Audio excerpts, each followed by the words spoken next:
ఒకప్పుడు మంచి స్నేహితుల్లాంటి రెండు దేశాలు, ప్రపంచంలోనే అతిపెద్ద ప్రజాస్వామ్య దేశాలు, కొన్ని నెలల వ్యవధిలోనే బద్ధశత్రువుల్లా ఎలా మారిపోయాయి? అసలు 2025లో ఏం జరిగింది? అమెరికా ఇండియా మధ్య సంబంధాలు ఇంతలా ఎలా దెబ్బతిన్నాయో ఈరోజు చూద్దాం. సెప్టెంబర్ 2025 పరిస్థితి ఎంత తీవ్రంగా ఉందంటే, ఎక్స్పర్ట్స్ ఏమన్నారంటే, అమెరికా ఇండియా సంబంధాల చరిత్రలోనే ఇది అత్యంత దారుణమైన దశ అని. వామ్మో, అంతలా ఏం జరిగి ఉంటుంది? ఈ పరిస్థితికి దారితీసిన కారణాలేంటో చూద్దాం. ఒకప్పుడు ఎంతో ఆశతో మొదలైన స్నేహం ఇప్పుడు పూర్తి నిశ్శబ్దంలో మునిగిపోయింది. అసలొక మంచి సంవత్సరం అనుకున్నదే ఇలా దౌత్యపరమైన గొడవల్లోకి ఎలా జారిపోయిందో చూద్దాం.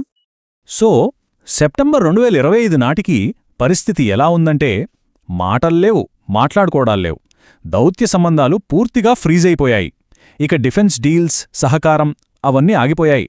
అంతకంటే ముఖ్యంగా ఇండో పెసిఫిక్లో చైనాను ఎదుర్కోవడానికి కట్టిన క్వాడ్ కూటమి, అంటే అమెరికా, జపాన్, ఆస్ట్రేలియా, ఇండియా, దాని భవిష్యత్తే ఇప్పుడు గాల్లో దీపంలా మారింది.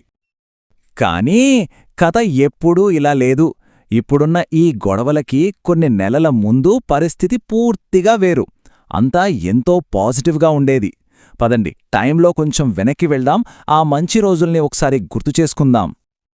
ఫిబ్రవరి 2025 president Trump, prime minister Modi కలిసి ఒక భారీ ప్రాజెక్ట్ను అనౌన్స్ చేశారు. దాని పేరే కాంపాక్ట్. అబ్బో, అప్పట్లో ఆ ప్రకటన చూసి అందరూ ఏమనుకున్నారంటే, ఇక అమెరికా ఇండియా దోస్తీకి తిరుగులేదని, ఇది ఒక కొత్త శకానికి ఆరంభమని. ఈ పార్ట్నర్షిప్ ఎంత పెద్దదో చెప్పడానికి ఒక్క నంబర్ చాలు: $500 బిలియన్. 2030 కల్లా ఇరుదేశాల మధ్య ట్రేడ్ ఈ స్థాయికి చేర్చాలని టార్గెట్ పెట్టుకున్నారు. అంటే మామూలు విషయం కాదు. ఎంత పెద్ద ఎకనామిక్ గోల్ ఇది! దీన్ని బట్టే అర్థం చేసుకోవచ్చు ఈ డీల్ ఎంత ముఖ్యమైందో. అయితే ఈ కాంపాక్ట్ అనేది కేవలం డబ్బు, వ్యాపారం గురించే కాదు. దీనికి 2 మెయిన్ పిల్లర్స్ ఉన్నాయి. మొదటిది ఒక 10 ఏళ్ల పక్కా డిఫెన్స్ డీల్.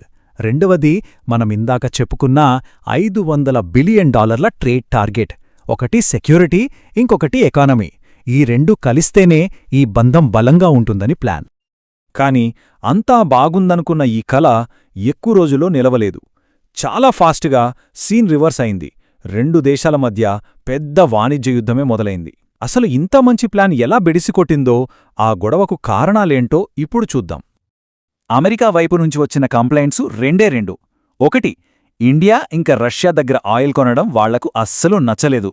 2, ఇండియాలో ఉన్న ట్యాక్సుల వల్ల అమెరికా ప్రాడక్ట్స్కి నష్టం వస్తుందని, అది చాలా అన్ఫేర్ అని వాళ్ల వాదన. ఈ ట్రేడ్ వారు ఎంత వేగంగా పెరిగిందంటే, ఏప్రిల్ 2025లో మొదలైంది నువ్వొక ట్యాక్స్ పెంచు, నేనొకటి పెంచుతా అన్నట్టుగా.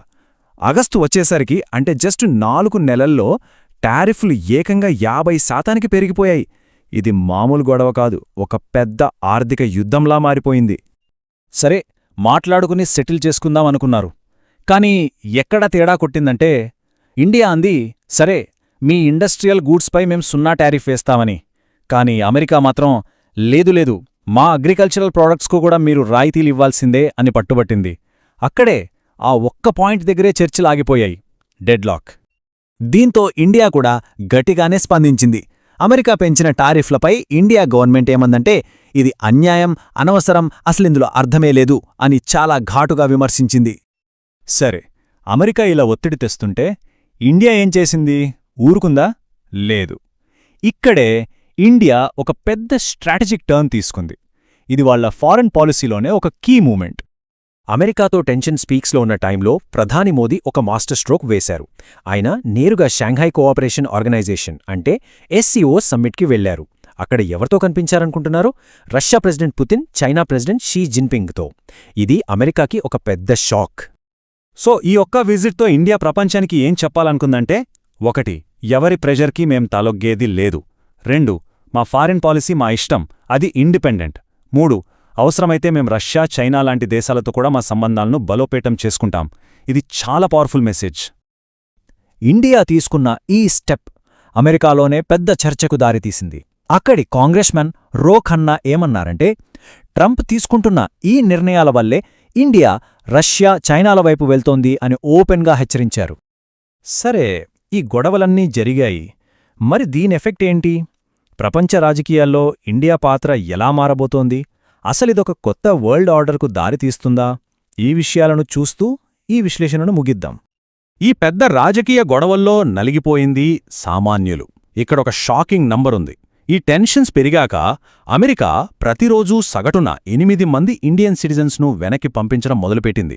అంటే పెద్ద స్థాయిలో సంబంధాలు దెబ్బతింటే దాని ప్రభావం సాధారణ ప్రజలపై ఎలా పడుతుందో ఆలోచించండి. ఫైనల్గా ఇండియా వేసిన అడుగులతో ప్రపంచానికి ఒక విషయం చాలా క్లియర్గా అర్థమైంది. ఇండియా ఇకపై జూనియర్ పార్ట్నర్ కాదు, అది ఒక ఇండిపెండెంట్ గ్లోబల్ పవర్. తన ప్రయోజనాల కోసం స్వంతంగా ధైర్యంగా నిర్ణయాలు తీసుకుంటుంది. సో ఇవన్నీ చూశాక మన ముందొక పెద్ద ప్రశ్న మిగిలిపోతుంది. ఈ కొత్త ప్రపంచ రాజకీయాల్లో ఇండియా పూర్తిగా తన సొంత దారిలోనే ప్రయాణిస్తుందా? ఈ ప్రశ్నకు సమాధానం కాలమే చెప్పాలి.